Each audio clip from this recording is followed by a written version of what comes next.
সাফল্যের পথে এগিয়ে চলা এক চাষির গল্প। একটি ছোট্ট গ্রামে বাস করত রামু নামের এক গরিব চাষি। তার জমি খুব কম ছিল আর তার উপার্জন দিয়ে সংসার চালানো কঠিন হয়ে পড়ত। কিন্তু রামু ছিল একজন আশাবাদী মানুষ। সে বিশ্বাস করত কঠোর পরিশ্রম আর ধৈর্য থাকলে জীবনে কিছুই অসম্ভব নয়।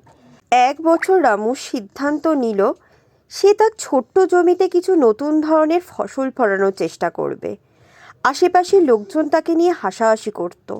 তারা বলতো, তোমার জমি এত ছোট, তাতে নতুন কিছু করার কি দরকার? এতে শুধু সময় আর টাকা নষ্ট হবে। কিন্তু রামু এসব কথায় কান না দিয়ে নিজের কাজ চালিয়ে গেল।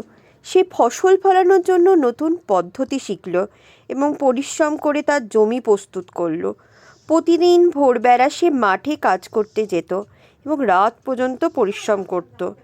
কিছু মাস পর তার জমিতে দারুণ ফলন হলো।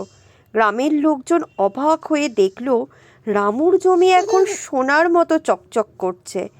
যারা আগে তাকে নিয়ে উপহাস করেছিল তারাই এখন তার কাছ থেকে পরামর্শ চাইতে লাগলো।